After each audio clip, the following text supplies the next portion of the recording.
ናይ ሻዕብያ እዳው ዝቆርጸለን መቀሰት ዳል የለኹሞ ይሕልፉኒ ወያነ ይሕልፈኒ ወያነ እንተዘይሕሊፍኒ ህዝቢ ትግራይ ዓውደ ኩናት ክገብሮ እየ ናይ ሻዕብያ እዳው ኣጻብዕቲ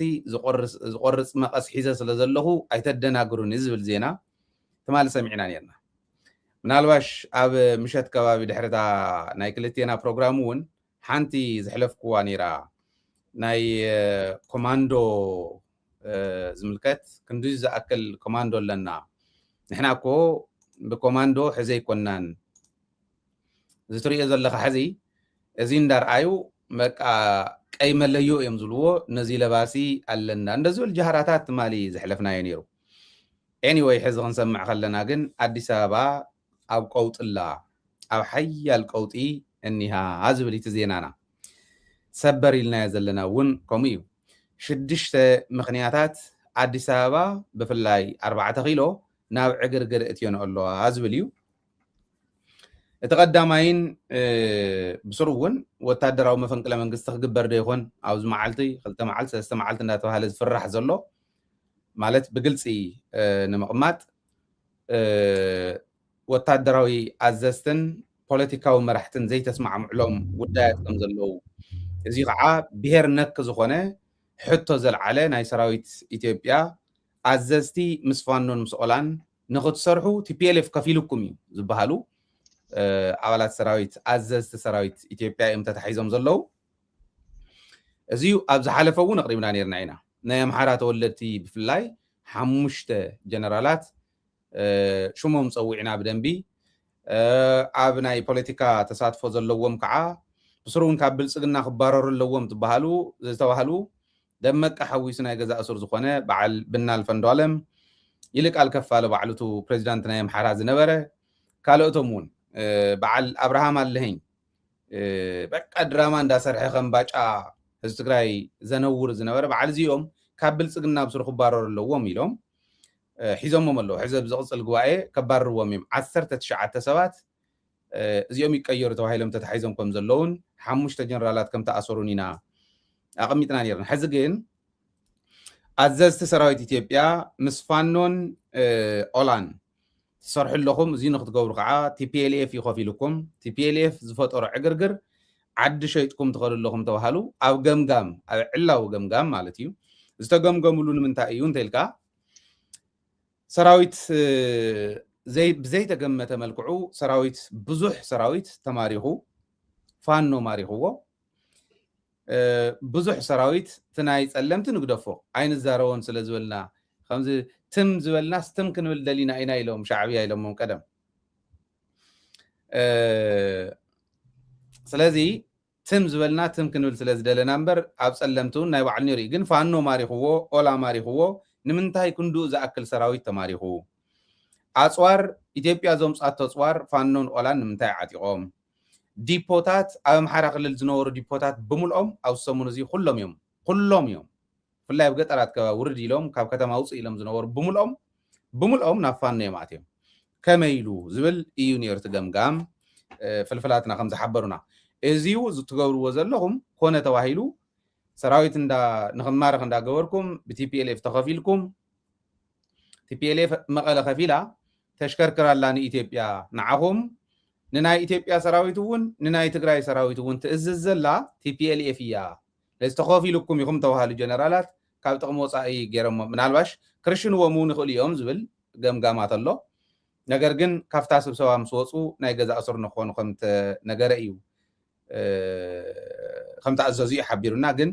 ኣስማት ከይንፅዋዑ እዚዩ ምናልባሽ እቱ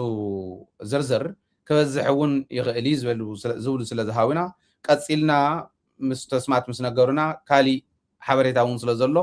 ቀፂልና ክንኣቱ ምዃንና በዚ ኣጋጣሚ ከቕምጥ እሞ እቲ ሓደ ኣዲስ ኣበባ ኣብ ጭንቂ ዘእተዋዚ እዚ ምስ ኮነ ኣዘዝቲ ናበይ ኣለዉ ዝብሉ ሰራዊት እውን ከም ተፈጠሩ እና ትምድንግጋር ከም ተፈጠረ ኣዲስ ኣበባ ኣብ 4 ኪሎ ኣክሰስ ዘለኩም ኩልኹም ብቐሊሉ ክትረኽብዎ ትኽእሉ ኢኹም እዚ ኩነታት ተፈጢሩ ኣሎ እቲ ካልኣይ ተስፋ ምቁራፅ ናይ ፖለቲከኛታትን ኣዘዝትን ይርአ ኣሎ ዝብል እውን ኣብቲ ገምጋም ውሽጢ ከም ዝነበረ እዚ እቲ ካልኣይ ነጥቢ ዕግርግር ዝእተወላን 4 ኪሎ ካልኣይ ነጥቢ ተስፋ ምቁራፅ ይረአ ኣሎ ምክንያቱ ነዚዩ ከም ዋና ጭብጢ ዘቕመጥዎ ባይ ዘ ወይ ማንም ፖለቲከኛ ንኸይወፅእ ኣብይ ኣሕመድ ኣዚዙ እዩ ሕዚ ናይ ኣብይ ኣሕመድ ፌርማ ዘይብሉ ትግራዋይ ይኹን ኣምሓራ ይኹን ኦሮሞ ይኹን ፖለቲከኛ እዩ ዝብል ዘሎ ዋላ ጀነራል ይኹን ዋላ ካሊእ ይኹን ማንም መራሒ ናይ ኣብይ ኣሕመድ ፌርማ ዘይብላ ብኤርፖርት ክሓልፈ ይኽእል ንምንታይ እንተልካ ዱባይ እውን ምስ መንግስቲ ናይ ዩኤኢ ተሓባቢሮም ኢንቨስቲጌሽን ክካየድ ይግበር ኣሎ መዓት ገንዘብ ናብ ዱባይ ከም ዝወፀ ገዛ ይገዝኡ ከም ዘለው ጉዕዞ ዝጀመሩ ከም ዘለው ቪዛ ፕሮሰስ ምግባር ናይ ቪዛ ሕቶ ከም ዝበዝሐ እዚዩ ቲፒኤልኤፍ ኣብ ውሽጥና ኣነ ኣይ ዶንት ኖ ንምንታይ እዮም ቲፒኤልኤፍ ዝብሎ ይፈልጥን ሸዋ ዘሎ ቲፒኤልኤፍ ኣይኮነን ኦላ እዩ ሞጆ ከባቢ ዘሎ ቲፒኤልኤፍ ኣይኮነን ኦላ እዩ ሰሜን ሸዋ ዘሎ ቲፒኤልኤፍ ኣይኮነን ፋኖ እዩ ኣብ ኣምሓራ ክልል መሃላልሞም ዘጥፍኦም ዘሎ ቲፒኤልኤፍ ኣይኮነን ፋኖ እዩ ቲፒኤልኤፍ ኣብ ውሽጥና ኣሎ ይብሉ ሕዚ እውን ናይ ቲፒኤልኤፍ ስፒሪት ኣብ ኣዲስ ኣበባ ኮይኑ ናይትሜር ኮይኑ ይዕግርግሮም ከም ዘሎ እዩ ዘርእየኒ ኤኒዌይ እዚ ኮይኑ ኣሎ ስለዚ መብዛሕትኩም ንክተሃድሙ ተዳለኹም ኢኹም እዩ እዚ ብምንታይ ኢና ነስታውሶ ካልኣይ ነጥቢ እየ ዘለኹ ሓዘኒ ኢኻ ተስፋ ቆሪፅኩም ኢኹም ዝዓይነት ተስፋ ቆሪፅኩም ንክተሃድሙ ተዳሊኹም ኢኹም ልክዕ ደብረ ብርሃን ክበፅሕ ከሎ ቲፒኤልኤፍ ዝነበረ ዓይነት ዕግርግርን ድብርክርክን ይረአ ኣሎ ዝብል ገምጋም እውን ከም ዝነበረ ፍቲ ገምጋሞም ሓቢሮምና ካብኡ ንኤርትራ ሓሰበ ኮማንዶ ምጥፍኡ ሓደ ዓብዪ ኣጀንዳ እዩ ነይሩ ተስታውስቶ ኮንካ ብዝሓለፈ ቅሪብና ኢና ንሕና ብቐሊልና ርኢና ነርና ተደምሲሶም 701 ጠቕላላ ድምር 579 ኣብ ካብ ደብረታቦር እስካዕ ንፋስ መውጫ ኢልና ካብኡ ግን ኣብ መኮይ ኮማንዶ ተደምሲሱ ኢና ልና እምበር ክንድኡ ዝኣክል ዘስግኦም ኣይመሰለኒ ነይሩ ኣነ ፐርሰናሊ ከምኡ የወሰድክዎን ግን ኣጀንዳ ከም ዝነበረ እውን ሓቢሮምና 122 ዝኣክል ናይ ኮማንዶ ሓይሊ ክድምስስ ዝኽእል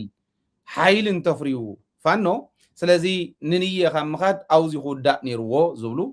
ንቀደመ ኣብ ከባቢ ሸዋ ዘሎ ክውዳእ ነይርዎ ዝብሉን ሰሜን ናብ ሰሜን ወሎን ሰሜን ጎንደርን ክንከድ ኣለና ዋና ታርጌት ና ቲፒኤልኤፍ እዩ ዝብሉን እዮም ኮይኖም ሕዚ እቱ ናይ ዓፋር በዚ እውን ብምዕራብ ክኸዱ ኣለዎም ክመርሑ ኣለዎም ዝተባሃሉ ተጋሪኦም ንዓይ ግልፂ ኮይኑለ የለ ሕዚ ንምንታይ እዩ ሳሞራ በዚ ክመርሕ ተገይሩ ንምንታይ እዩ ጻድቃን ብዓፋር ክመርሕ ተገይሩ ዝብል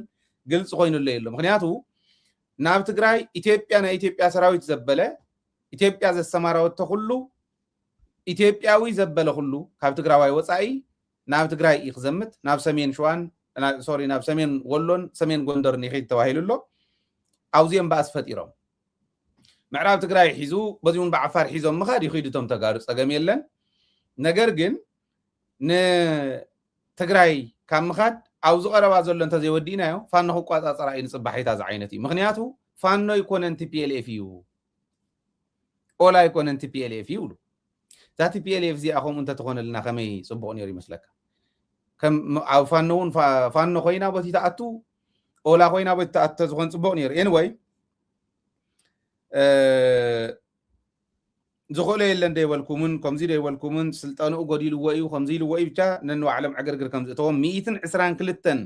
ኮማንዶ ኣብ መኮይ ከተማ ኣብ ሰሜን ሸዋ ከም ዝተበልዐ እዚ እውን ኣጀንዳ ኮይኑ ኣሎ ናይ ሎም ማዓንቲ ዓብዪ ዕግርግር ዝፈጠረ ከዓ ሰብኣይ ሓሚሙ እዩ ፀኒሕና እውን ክንሪኦ ኢና ብሕማም ምክንያት እዩ ናይ ቱርኪ ፕሬዚደንት እውን ዝሕለፎ ሓሚሙ ምዃኑ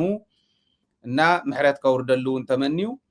ናብ ኢትዮጵያን ናብ ዩናይትድ ዓረብ ኤሚሬትስን ክገብሮ ዝነበረ ጉዕዞ ሰሪ ዘለኹ ናብ ዩናይትድ ዓረብ ኤሚሬትስ ዝነበረ ሰሪ ዘለኹ ናብ ኢትዮጵያ ግን ክኸይድ እየ ናይ ዩናይትድ ዓረብ ኤሚሬትስ ፕሬዚደንት ቢን ዛይድ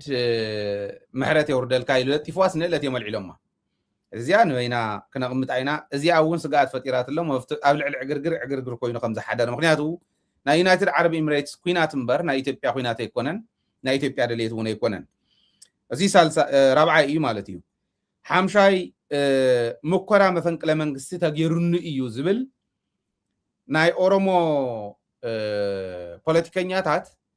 ምስ ጀነራላት ኦሮሞ ኣኼባ ገይሮም ከም ዝነበሩ ትማል ምሸት ኢና ሰሚዕና ازين مكرا مفنقله منغستي يمبر كومون تزخون نيرو فقار كتحتو نيرو كوميو ግን ኮሞ ይኮነን ተካሊም ኮቋቁሙ ይተዋሂሉ አኺባተ ዝተኻየደ ሼር ካምፓኒ ኮቋቁሙ ጀነራላትን ፖለቲከኛታትን ሼር ካምፓኒ ኮቋቁሙ ተአኪዮም ተዋሂሎም እቲ ሼር ካምፓኒ ናይ ኩዌት ሰብ ሃፍቱውን ንኸኣትዎ ኣነጋጊርና ኢና ባህልቲዮም ኣብዚ ሓለፍ ንሕና ቅንጭብ ዘበልናያ ተስታውስዶ ንኩዌት ከይዶ ባዱላ ዝመርሖ ዝብል ከመይ ገሩ ናይ ኦሮሞ ልምዓት ማሕበር ከመይ ገሩ ምስ ሓደ ሃገር ክነጋገር ይኽእል ናይ ኦልማ ልምዓት ማሕበር ይምበር ኦልማ ፖለቲካ ድርጅት ኣይኮነንና ከመይ ገሩ ሓደ ልምዓት ማሕበር ሃገር ከናገር ይኽእል ባዱላ ነዚ መሪሑ ንምንታይ ከይዲ ኢልና ነርና እዚኦም ዝብልዎ ዘለው ናይ ኩዌት ሰው ሃፍቲ ሒዝና ፖለቲከኛታትን ጀነራላትን ዘለውዎ ልምዓት ማሕበር ክነቋቁም ኢና ተኣኪብና እምበር ከምዚ የነበረን ዝብል እዩ ኖ መፈንቅለ መንግስቲ ሞኪርኩም ኢኹም ለዚ እቶም ሞኪሮም ተባሃሉ ሓሙሽተ ተኣሰሩና ኣምሓራን ንስኹም ትገብርዎ ዘለኹም ተፈለየ ነገር የብሉን ለዚ ዘይተኣሰሩ ምትራፎም ባዕለ ባዱላን እቶም ጀነራላት ናይ ኦሮሞን ሼር ካምፓኒ ኢና ነቋቁም ዝብሉ ዘይተኣሰሩ ምትራፎም ነቶም ናይ ኣምሓራ ፖለቲከኛታት እናዲድዎም ኣሎ ንምንታይ ናይ ኣምሓራ ፖለቲከኛታትን ጀነራላትን ክእሰሩ እከቡ ከለዉ እቶም ጀነራላት መፈንቅለ መንግስቲ ኢኹም ሞኪርኩም ተባሂሎም ምስ ፋኖ ረኽበለኩም ተባሂሎም ተሎ ደመቀ ገሊኦም ናይ ገዛ ኣሱር ገሊኦም ከዓ ብስሩውን እሱራት ኮይኖም ናይ ኦሮሞ ኾኑ ከለዉ ገዲፍካዮም ተባሂሉ በምሓራ ይሕተት ኣሎ ብናይ ኦሮሞ ከዓ ንሕና ልምዓት ማሕበር እዩ ነይሩ ዝብል እዩ ሻድሻይን ናይ መወዳእታን እቲ ቁልውላዊ ፈጢሩ ዝኒሄ ኣብ 4 ኪሎ ኣብ ሓደ ዓመት ውሽጢ ሕወሓት ኣፍሪስና ቲዲኤፍ ኣፍሪስና ትግራይ ተቆፃፂርና ድላይካ ንክትገብር ማለት ኤርትራን ክትወርር ክንገብር ኢና ዝብል ቃል ኣትኹም ለይ ነርኩም ዝብል ነቶም ባንዳታት ትግራይ ዝሓተቶም እዩ እቲ ኣኼባ ተኣከብዎ ትንሕና ትማልን ምቁር ትማልን ዝሕለፍናዮ ጥራሕ ኣይኮነን ቃል ኣትኹም ነርኩም ቃልኩም ኣበየሎ ሰራዊትኩም ይፈርስ ኣሎ ትእመኑ ይኮንኩምን ዝብል ዝመፀ ካብዚ ኣብ ሓደ ዓመት ውሽጢ ሕወሓት ኣፍሪስና ቲዲኤፍ ኣፍሪስና ድላይካ ክትገብር ናብ ኤርትራ እውን ክንዘምት ክንገብር ኢና ዝብል ቃል ኣትኹም ነርኩም ኣበየሎ ገንዘብ ኣጥፊኢኹም ተኣማንነት ኣጥፊኢኹም ዕላማ ሓምሽሽኩም ኢኹም ገንዘብን ተኣማንነትን ዕላማናን ሓምሽሽኩም ኢኹም ዲፕሎማሲና ክወድቕ ጌርኩም ኢኹም ኣበየሎ እዮም ኢሎሞም ኣብ ሃፍቲ ምኽዕባት ኢኹም ተዋፊርኩም ስለዚ ካብቶም ዘይወፁ ውሽጢ ንስኹም እውን ኢኹም እዮም ተባሂሎም ድሓር ጻድቃን ዝሕለፋስ ንምንታይ እያ ኢለ ሓቲተዮ ባይዘወይ ናይ ብልፅግና እዮም ሶርሳትና እታ ጻድቃን ዝሕለፋ ዓንተወ እውን ሕፅር ዝበለ ፕሮግራም ሰሪሐ ነይረ ጻድቃን ዝሕለፋ መርዛም ዝኾነት ሓንቲ መልእኽቲ ኣላ ሳውን ክእንግደኩም እየ እዚ ኣለካ ነታ ሻድሸይቲ ቁልውላው ፈጢራ ዘላ ኣዲስ ኣበባ መልዓሊታ እታ ዘረባ እዚኣ እያ ብጣዕሚ ሓፂር ብንእሽተይ ዋጋ ዝፍታሕ ክንገብሮ ኣለና እቶም ወንጀለኛታት ተነፂሎም ወፂኦም ዝሰንበይኖም ፀገም ዝጋፈጠሉ ኩነታት ክንፈጥር ክንፅዕር ኣለና እዚ እቲ ለውጢ ከምፀላ ዝኽእል ዝግበር ኩናት ብጣዕሚ ሓፂር ብንእሽተይ ዋጋ ዝፍታሕ ክንገብሮ ኣለና እቶም ወንጀለኛታት ተነፂሎም ወፂኦም ዝሰንበይኖም ፀገም ዝጋፈጠሉ ኩነታት ክንፈጥር ክንፅዕር ኣለና ልብ በል ህዝቢ እዚ እቲ ለውጢ ከምፀላ ዝኽእል ልብ በል ህዝቢ ትግራይ ካብ ሎማዓንቲ ጀሚርና ሰላም ይዘድልየና ዝብል ካብ ናይ ጻድቃን ግሩፕ እንተሰሚዑኹም ኣብ ትግራይ ዘለው ምናልባሽ ማለት መንግስቲ ትግራይ ነዚኦም ስጉምቲ ተዘይወሲዱ ኣታሊሎም ንማሕረድቲ ኣዳልዮም ንህዝቢ ትግራይ ከጽንሕሉ ንኣብይ ኣሕመድ እንታይ ይብል ከም ዘሎ ጻድቃን ተረዳእኩም ፕሊስ ንስራሐሉ ዝግበር ኩናት ከም ዘሎ ይነግረና ኣሎ ኩናት እዮም ክገብሩ ሕወሓት እዮም ከልዕሉ ዝብል ፕሮፓጋንዳ ክሰርሑ ትማለት ይብል ከም ዝነበረታይ ከም ዝሰርሐና ሰሚዕኹም ኢኹም ዝግበር ኩናት ኣብ ሓፂር እዋን ዝውዳእ ብቐሊል ዋጋ ዝውዳእ ብቐሊል ክሳራ ዝውዳእ ከም ምዃኑ ኩናት ግን ከም ዝግበር ጻድቃን ብኣፉ ይዛረብ ኣሎ ልብ በል ህዝቢ ብጣዕሚ ሓፂር ብንእሽተይ ዋጋ ዝፍታሕ ክንገብሮ ኣለና እቶም ወንጀለኛታት ተነፂሎም ወፂኦም ዝሰንበይኖም ፀገም ዝጋፈጠሉ ኩነታት ክንፈጥር ክንፅዕር ኣለና እዚ እቲ ለውጢ ከምፀላ ዝኽእል ልብ በሉ ዝግበር ኩናት ብጣዕሚ ሓፂር ብንእሽተይ ዋጋ ዝፍታሕ ክንገብሮ ኣለና እቶም ወንጀለኛታት ተነፂሎም ወፂኦም ዝሰንበይኖም ፀገም ዝጋፈጠሉ ኩነታት ክንፈጥር ክንፅዕር ኣለና زيتو لو تكمل لازم አማልከት ባል እንግዲህ እኔ ተናገር ያለው ኢትዮጵያ ጻድቃንን አምና ትግራይ ትገባ እንደሆነ ደግሞ እናያለን። የትግራይ ህዝብ ናይ ትግራይ ህዝብ ግን አብዛሃለህ አሉ ካብዚ እንደሐር ምእመን ትደሊ ንጻድቃን ክሂዱ ምዃኑስ ኩናት ኣብ ልዕሊ ትግራይ ይኸፍት ምህላውስ ኩናት ዝኸፍቱ እዚኦም ምዃኖምስ ምእመን ካሊእ ትደሊ ሰባት እንተሃሊኹም ኪዱ አማኒኤል በትግራይ ናይ አምሮ ሕክምና እንተሃሊውን ናው እምሮ ሕክምና ኪዱ ተዘይ ኮይና ማጨለትኩም ኪዱ ካብዚን ላዕሊ ካሊ ምእመን ክነቅርበ ይንኽልን ዜሪ አቦ ሕዚ ነጊርና ኣሎ ኣኸለ ካብዚን ላዕሊ ካሊ እንደል ማለት እዚአን 6 4 ኪሎ ኣብ ተሐሚሰላ ኣብለካ ሕዚ ድሕሪ ናይ አፍሪካ ሕብረት ኣኼባ እንታይ ክገብሩ ከም ዝኽእሉ ድሕሪ ናይ አፍሪካ ሕብረት ኣኼባ ኩናት ክጅምሩ እዮም ኢሉና ዘሎ ጀዋር እውን ክጅምሩ ድዮም ወይስ ከሰምጡ ድዮም ክንሪኦም ኢና ኩነታት ንከታተሎ ስለ ዘለና ዝብል ዘለኒ ቀጽል እሞ ካልኦትኩም እውን ክትኣትው ትደልዩ ሓሳብ ክትህቡ ትደልዩ ጠገም የለን ከምታ ቀደምና ክልተ ሰባት ክንህብ ኢና ምክቀጽል እሺ ሃይለ ይግንየለይ ትማሊ ኣብ ትግራይ ሎማዓንቲ እኳ በኣና ንግሆ የርእዮ ፅቡቕ ናይ የካት 11 ዘሕለፍዎ ንስኻ እኳን ቀትሪ ስለ ዝውዓልካዮ በዓልካ ፅቡቕ እዩ ነርና ንኩልኩም ህዝቢ ትግራይ ኣብ ዓዲ ዘለኹም ማለት እዩ ኣብ ደገ ዘለና ሰኒ ስለ ዝውዓልና ያው ሕልፍ ኢልና ርኢናዮ ዘለናና ፅቡቕ ከም ዘሕለፍዎና ፀጥታ ሰላም ከም ዝነበረ ውሕስቲ ዝኾነት ወታደራዊ ተወግሶ የካት 11 መበል 51 ብሰላማዊ መገዲ ክብርኩም ዘውዓልኩሞ እንኳዕ ደስ በለኩም መኻስ ኣብቲ ትዘይና ሒዝ ዘምፀኻየሲ ክስሕቕ ደይብል ካብኡ ኸታና በቃ ኸታና ጉለካ ናውርክስ አንተ ሓዊ ዘሐዋሓትሲ ብስርባያ በቃ ጀግኒና ተኸፍለላ በቃ በቃ ሒዝናይ ብልጽግና ወታደር እውን መራሕቲ እውን ተኸፍሎመላ መብስሩ ኣነ ንስኻን ዓብይ ተስፋ ንሄና ይፅዋሕ ንጎስ ቅርሺ ዘይኮነስ ወርቂ ኣትከፍለና ማለት እዩ ተኸፈልቲ እንዲዮም ዝብሉና ዓና እኮ ተኸፈልቲ እዮም ዝብሉ ምስኪን ተቃላሳይ ዝኾነ ኩሉ ተኸፋሉ እዮም ዝብሉ ሕወሓት ጉባኤ ክገብርስ ቅርሺ እንደትኸቡ ለይበይዛኹም ኢላ ትልምን ውድብ እያ ንጉባኤ ንባዕሉ ቅርሺ ዘይረኸበት ውድብ እያ ይብሉ ትኽክል ኢኻ ይገርም ኣይ ማለትስ ሓቀይ ኮ ግን እኳ ኣነ እውን እቲ ህዝብና ትውድብና ፅቡቕነቱ እውን ኩሉ እንኳ ኣስተማቕርኩም እንኳ ፈለጥክዎናስ ዝበልካዮ ኣነ ዝፈልጦ ውድብ ሕወሓትሲ ተቃልስና ህዝባዊ ስለ ዝነበረ ካብ ህዝቢ እያ ትፅበ እምበር ውድብ ሕወሓትስ ንሃይለ ንሚኪ ትኸፍሎ ፅቡቕ እዩ ግን ከምዚ ገይሮም እዚ ዝኣክል ምፍርሖም ሕወሓት ግንስ እዚ ትግራይ ስረ ዝዓጠቐ ምዃኑ ጅግና ምዃኑ እዩ ኣነ ባይ ዘ ወይ ኮንክሉድ ዝገብሮ እቲ ናይ ዚኣቶም ፍርሒ ኣፍ ሕሶት ምጭርዋር ስርቂ ናይ ታሪክ ናይ ተጋሩ እምበር ናይ ባዕሎም ታሪክ ዘይፈጥሩ ብስሩስ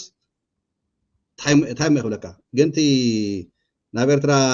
ተመዲቦም ዝነበሩ ዝበልካዮም ቶም ቅድሚ ሕዚ ተዛሪብና ነርና እዚኣ 122 ቀይሕ ቆቢዕ ዝገበሩ ወይ ድማ ኮማንዶ ዝበሃሉ ዝነበሩስ ብፋኖ ከምኡ ገይሮም ከም ቆፅሊ ክረግፉ ተለውስ ናብ ትግራይ መፅኦም ወይ ድማ ናብ ኤርትራ መፅኦምስ ሰራዊት ትግራይ ወይ ሰራዊት ኤርትራ ክንስዕር ኢና ኢሎም ዝሓልምዎ ዘለው ሕልሚ ተኣምር እንድዩ ግን ብዙሕ ነገር ስለ ዝተንተንካ ሕፅረ ቢለተን ሓሳባት እዚ ናይ መንግስቲ መፈንቀለ መንግስቲ ክትገብሩ ኢኹም ኢሎም ኮንክሉድ ዝገበርዎ ግንስ ዝገርመንስ እቶም ናይ ሮሞ ተወለድቲ ዘይተኣሰሩን ግን ኣባዱላስ ዕድለኛ ሰብኣይ እዮም መስለኒ እቲ ናይ ኣባዱላ ሽምስ ብዙሕ ደኾን ይህሎ ኢትዮጵያ ይግምት ምክንያቱስ ብኢሃደ ግዜ እውን መዓት ስርቂ ነይርዎም ኣይተኣሰሩን ኣብ ኣብይ ኣሕመድ ሂዚ እውን ኣብ ስርቂ ማለት ኣብ መፈንቀለ መንግስቲ ንግዲ ግን ይፈትው እዮም ቀደም እውን ንግዲ እዮም ይገብሩ ነይሮም ቢልዮነራት እዮም ይገርመካ ብጣዕሚ ማለት ብዙሕ ገንዘብ ዘለዎም ሰባት እዮም እዚኦም ናይ ትግራይ ጀነሳይድ ዓብይ ኣስተዋፅኦ ስለ ዝነበሮም ብሂወቶም ኢና እንደልዮም ንሕና ማለት ተጋሩ ምክንያቱ ንኦም ክነሳቂ ገለ ዘይኮነስ ከሲስና እቲ ሃፍተ ገነቶም ካሕሳን እቲ ህዝቢ ትግራይ ጀነሳይድ ተፈፀመሉ ናቱ መክሕሲ ካብቲ ሸምጠጥዋ ዝሃገር እዚኣ ንሕና ዘማዕባልናያ ንሶም ግን ውሽጢ ድዩ ሒዝካ ብዕላዊ ዝሃፍተምሉ ንውልቅኦም ቢልዮነራት እንድሕር ኮይኖም እቲ ቢልዮነራት ንሱስ ኣብ ትግራይ ካምፐንሴሽን ብክሲ ብሕጊ ደንብታት ፅባሕ ንጎ ከምዚ ማለት ልክዖም ከም ነሆም ተስፋ ይገብር እቲ ዝገረመኒ ግን እዚ ናይ ፖለቲከኛታት መራሕትስ ካብ ስልጣኖም ክእለዩ ብዝሩ ከዛ ሃገር እዚኣሲ ማእዚ ተኣሽሙ ነይርዋ ሕገ ደንቢ ትፅሑፍ ሲ ማእዚያ ተኸታቲላቶ 19 ካብ ስልጣኖም ንክእለዩ እቲ ቀሪቡ ዝበልካዮ ናይ ብዙሕ ይገርመን ምክንያቱስ ኣመሎም ስለ ዝኾነ ናይ ኣምሓራ ተወላዲ ሒዚ እውን ዝእሰር ዘሎ እቲ መሪሕነት ናይ ወታደራዊ መሪሕነት ይኹን ሓደ ቦታ ግንስ ንሱ ይገርመን ንዓይውን ምክንያቱስ ትማሊ እዚኣ ክትመፅእ ምዃናስ ንሕና ናይ ትግራይ ኩናት ክትውላዕ ተላ ደጋጊምና ንዛረብ ነበርና ኣነ ተወላዲ ኣምሓራ ሕማቕ ኣይኮነን ዝምነ ዘለኹ ነገር ግን እዚያት ነገር ክመፅእ ምዃንስ ርዱእ እዩ ነይሩ እቲ ደስ ዘብለካ ግን ተጋሩ ተፈጥራዊ ወለድና መራሕቲ ሰራዊትና መራሕቲ ፖለቲከኛታት ትግራይ ዋላ መብዛሕትኡ ተደቆስናዮም ሲ ትፅቡቅነቱ ነገራት ቅድመ ኣቢሎም ብዙሕ ይግንዘቡ ይርእዩ ማለት እዩ ምክንያቱ የስታውስ ድሕሪ ውዕል ቪክቶርያ ንሕና ንፅዕር ነርና ነቲ ህዝብና ንክንምልስ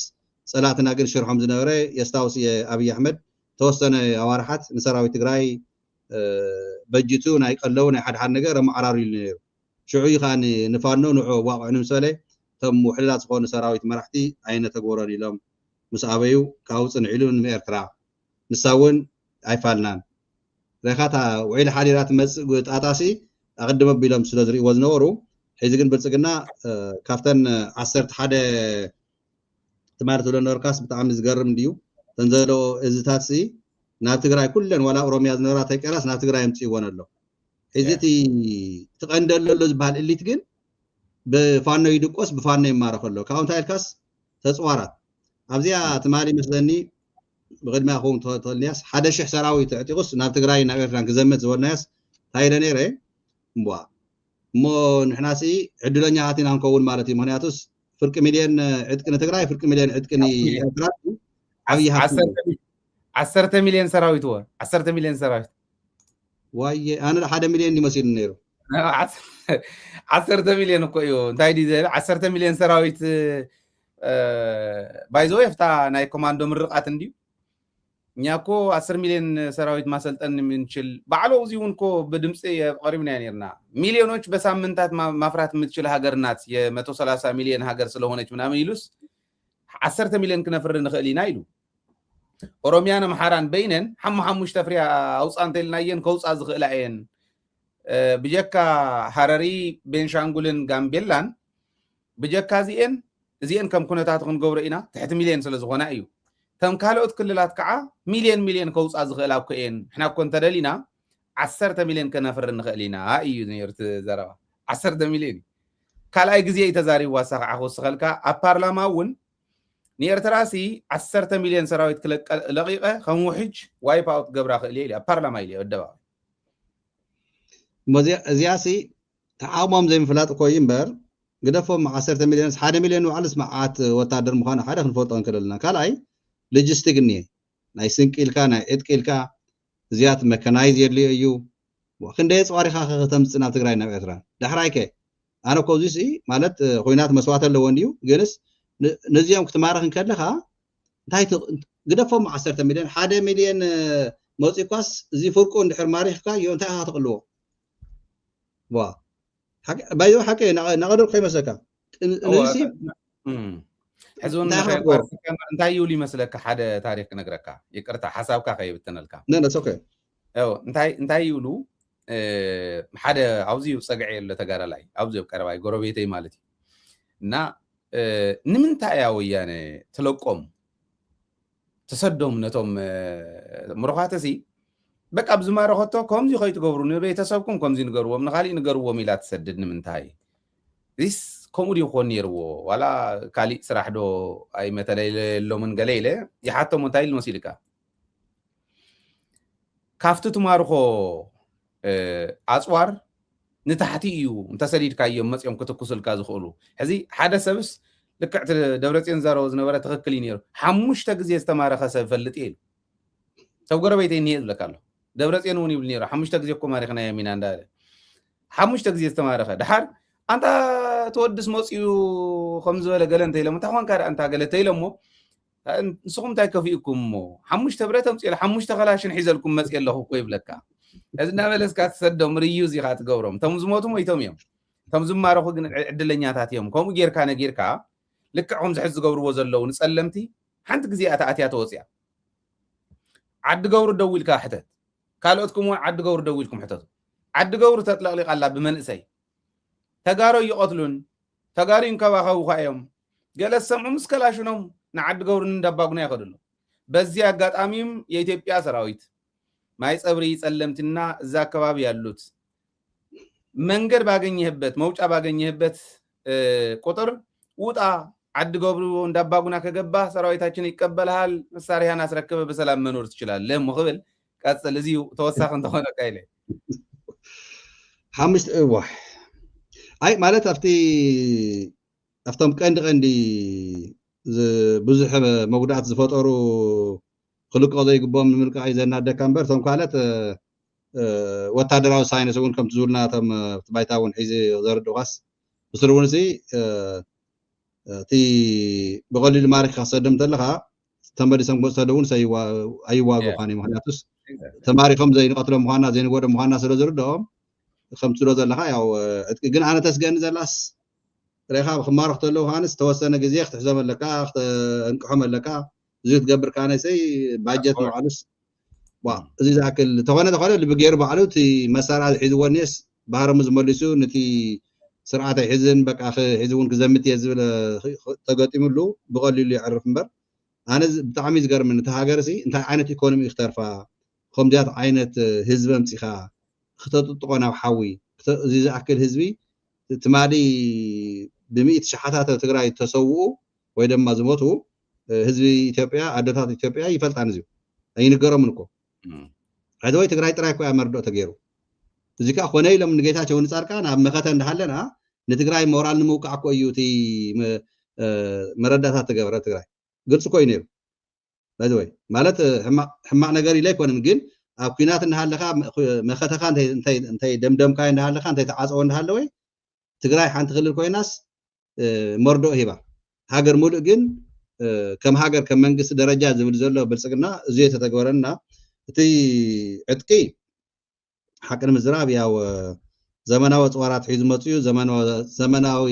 ኣፅዋራት ትማል እውን ናይ ቱርኪ ከላሽ ንኣብነት ትግራይ ከይደቶም ዓጀብቲ ሓደ ሒዞሞ ክርኢ ተለኹ ይገርመኒ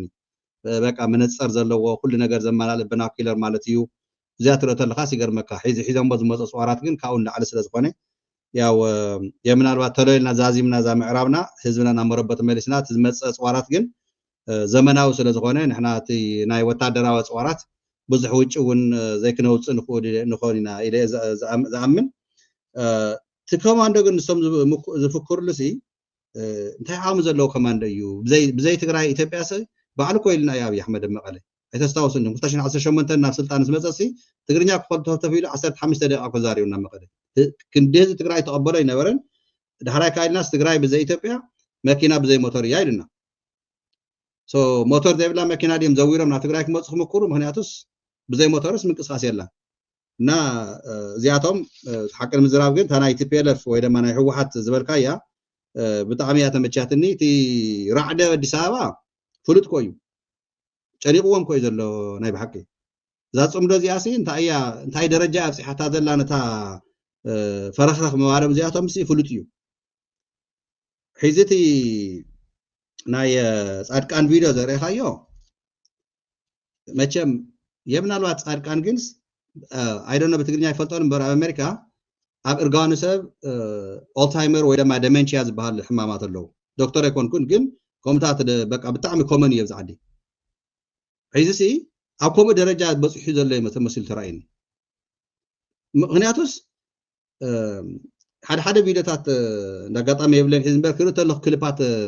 ኣብ ኩናት እንዳሃለና ድሕሪ ኩናት ሓደ እስካብ ውዕሊ ቪክቶሪያስ ወላ ድሕሪ እውን ሓደ ቃላት እና ቀንዲ ግን ኣብቲ ኩናት ግዜ ዝዛረቦም ዝነበረ ቃላት ሒዚ ክሰምዑ እንተለካ ዜና ክዛረብ ተሎ ግን ስንፈልጦ ጻድቃን ድዩስ ወይ ከዓ ካሊእ ጻድቃን ኢና ንሰምዕ ዘለና እዩ ዘብለካ ምክንያቱ ትማላ ንስኻነ እዚኣ ምስ ወዳእናስ ግድም ኢለ ፌስቡክ شر جيرم نانتا ناين صارقان زحالفه يترسعوا يخم مكين كاتلكم لنا بدبيت الى حدا يسدل ليمو انت تبرسي مخروم ገለገለ ዛዕባ ባንዳታት ይዛረብ በቃ ሕዘይ ሰሚዖም እውን በቃ ህዝቢ ትግራይ ስጉምቲ ክወስደሎም ከም ዘለዎ ክውገዙ ከም ዘለዎ እዩ ዝገልጽ ሕዚ መልእኽቲ ይሕልፈልና ነይሩ ኣብ ትግራይ ማለት እዩ ሕዚ እንታይ ከዓ ይብለሎስ በቃ ብቐሊል መስዋዕቲ ክንዕወት ንኽእል ኢና ክንዕወት ሓፂር ግዜ ታክል ክልተ ግዜ ስማዕኸያ ማለት እዩ ደጋጊምካ እዚ ክሰምዕ ተለኻሲ ሚትኻ ዘለኻ ኢልኻ ያ ኤግዛክት ክደግመልካ ኢለ እቲ ኩናት ኣብ ሓፂር ግዜ ኢና ክንውድኦ እኮ እዩ ኩናት ከም ዘሎ እኮ ይነግረና ኩናት ኣሎ ኣብ ሓፂር ግዜ ብቐሊል ዋጋ ክንውድኦ ኢና እዩ ባይዘ ወይ ስምዕዎ ደጋጊምና ንስማዕ እዩ ሓፂር ብንእሽተይ ዋጋ ዝፍታሕ ክንገብሮ ኣለና እቶም ወንጀለኛታት ተነፂሎም ወፂኦም ዝሰንበይኖም ፀገም ዝጋፈጠሉ ኩነታት ክንፈጥር ክንፅዕር ኣለና እዚ እዩ ለውጥ ከምፀላ ዝኽእል ተም ወንጀለኛታት ኮ ንሱን ተም ምስ ዝነውን ኮ ማለት ንሳሲ ኣብ ትግራይ ዘሎ ምስ ህዝቢ ኮይኑ ይቃለስ ኣሎ ምስ ህዝቢ ይግምገም ምስ ህዝቢ ይወቕሶ ኣብ ፅቡቅ ዝሰርሖ ይምዕዶ ተጥፊኻስ ህዝብካ ባዕሉ ይቀፅዕካ ይቁርጠካ ድሕራይ ክትመዓራርኻ ይምግበካ ማለት እዩ ምግቢ ምብላዕ ዘይኮነስ ኢንፎርሜሽን ይምግበካ ብዙ ትጋገለካ ስለዚዩ ናብዚ ዝሐሸካ ንዓ ህዝብካ ሕቆፍ ህዝብካ ሓዝ ምራሕ ብትክክለኛ እዚ ኮ ናይ ቀነኛ ኮዩ ምስ ብልፅ ሞት ትማሊ ፀላእየ መጥፊና ኣይ ናልካ መንእሰይ ትግራይ ንኣኻ ጋርድ ገይሩ መስዋዕት ዝኸፈለልካ ብሂወቶም ዘለው ከንዮም መቐለ ንፃርቃን ንጌታቸው ካብ ሞት ዘድሕንዎም ዓጀብቲ ኮይኖም ኣካሎም ጎዲሎም ሙሉእ ሕክምና ዘይረኸቡ ዛዕባ እዚኦም ዘይሓስብ ትጅግንነት ናይ ትግራይ ግን ከምዚ ዓይነት ንዕቀት ብድዐ ክሰምዕ እንተለዉ ካብ ፃድቃን ደመንቻ ድዩ ሒዙ እኳ ፃድቃንስ ኣልታይመር ደዚ እዚ ለቲ ብትግርኛ ግን ስለ ዘይፈልጠ ብእንግሊዝኛስ ከምኡ ፀገም ኣለና እዩ ሞ የምናልባት ናይ ፃድቃን ወይ ላስት መመሪ እውን ኣሎ እዩ ኣብዚዩ ይቕረይታ ግን ሓቀይ ኣነኒ ማንም ዝኾነ ሰብ ንምንኣስ ኣይኮነን ግን ናይ መመሪ ላስት እንድሕር መፅኡ ፀገም ኣብ ሓደ ወዲ ሰብ ዝዛረቦ ሒዚ ፅባሕ ንጎስ ኣየስታውሰን እዩ እና ናይ ፃድቃን እንታይ ትረአየን ዘላ ናይ ፀገማት ዝነበረ ኩነታት ናይ ትግራይ ትማሊ ዝኩሉ መስዋዕቲ ከፊልና ጅግንነት ተሰሪሑ ብመንእሰይ ትግራይ ብመራሕቲ ትግራይ ብፆቱ እንተይቀረየ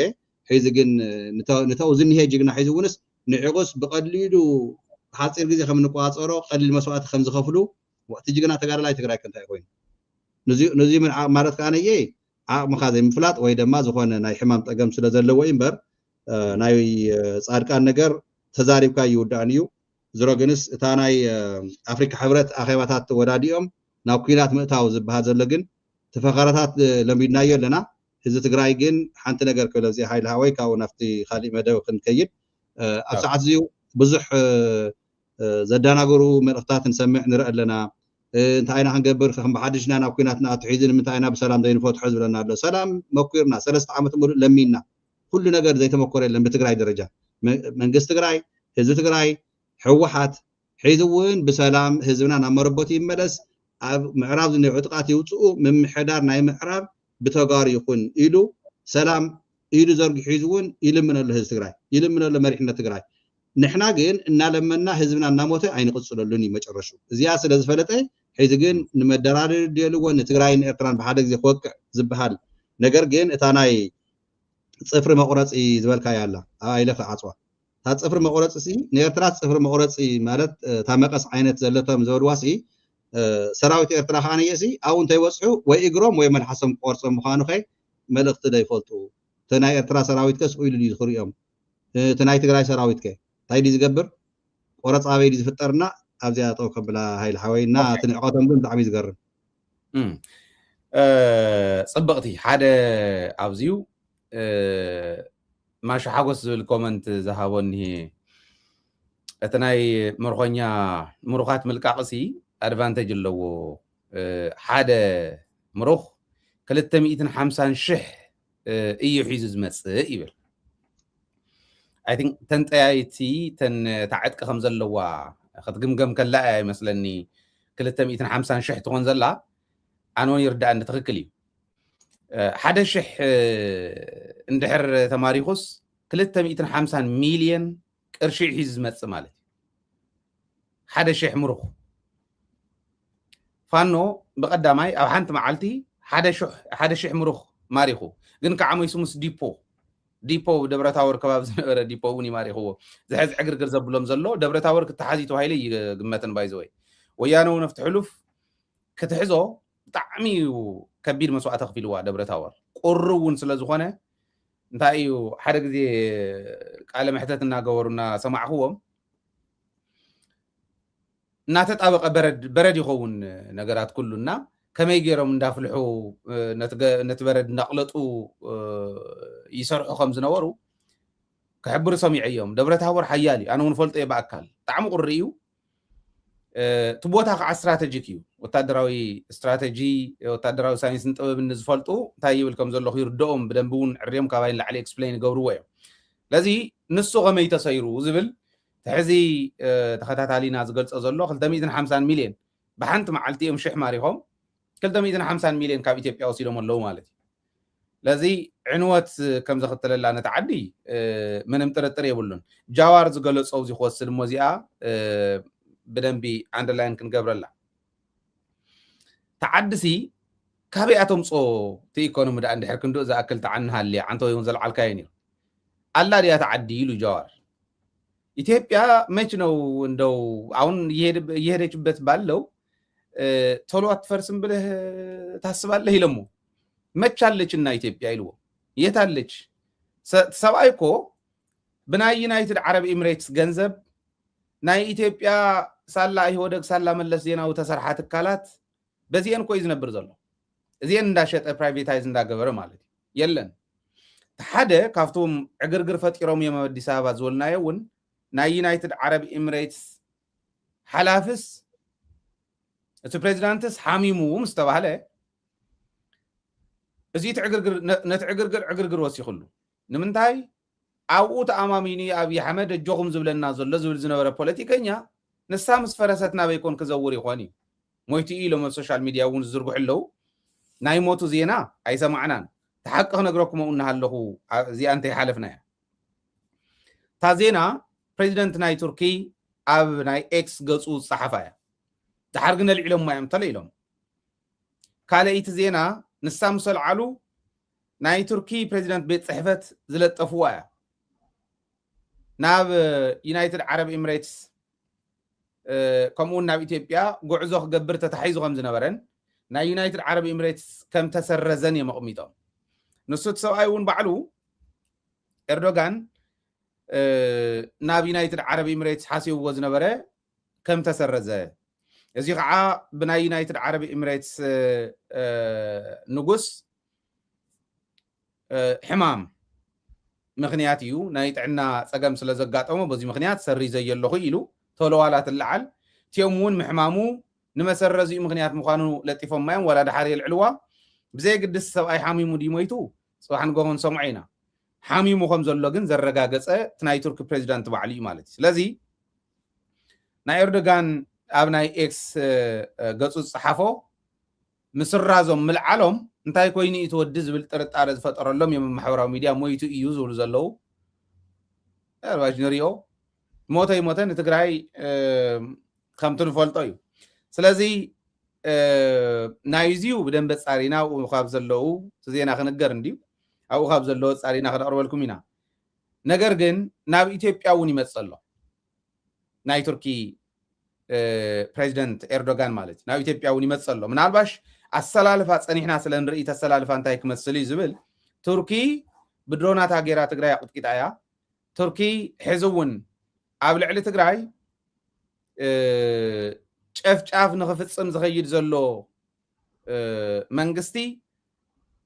ክልተኣዊ ረኽቢ ንክትገብር ቀጠናዊ ወይ ከዓ ዞባዊ ዝኾነ ምንቅስቃሳት ዞባዊ ዝኾኑ ለውጥታት እውን ክትዘራረብ ምናልባሽ ንኣብነት ኣብ ሶማልያ ናይ ጦር ቤት ዘለዋ እዩ ለዚ ምስ ሶማልያ ከዓ ዘለዎ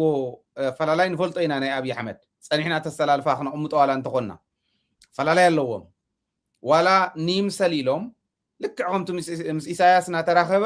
ሰላም ኮይኑ ዘሎ መሲሉ ፀኒሑ ሕዚ ክነግረና ከሎ ግን ፀኒሕና ኢና ካብ ንበኣስ ዝበለና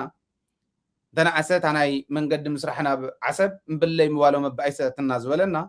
ከምኡ ዝበለ ከም ዝነግረና ናይ ሶማልያ ምንም ዘጠራጠር ነገር የብሉ ነገር ግን ኣብ ሶማልያ ናይ ጦር ቤት ዘለዋ ቱርኪ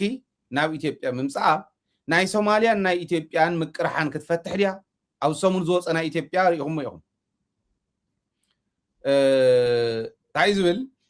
ناي سوماليلاند بانديرا أب إثيوبيا سلطة ولبلبة حدا هاجرات غربيت هاجرات ناي سوماليا ناسنتن لعلاوي دمبرن زي خبرة ناي سوماليلاند هاجرنت زدقفا أفريقياويان هاجرات اللوا شو ما يتصرحني زولا شيخ محمد شيخ حسن شيخ محمد من يزبال شيخ سيد محمد زبال شيخ حسن محمد مالتي تناي صوماليا بريزيدنت شو متتقاقي أرمون يهم سلازي مسكلت يوم زل فلا لاين معراق ديو صوماليا إثيوبيا تزقور زلوا دبلوماسياوي رغبي حق أصل زلوا ومو سلستين تركن ده حق زتن نالواش مثلا يونايتد عرب إمارات زنور رغبي بنايتو نقص زغنا نجر كل تجات إمو سجم تجات إمو كي يقرص نعون من الجافديو ناي كلت يوم ناي يونايتد عرب إمارات نا إثيوبيا مدقاف مسناي RSF زلوا رغبي نعوه عيد جافي سلز بحال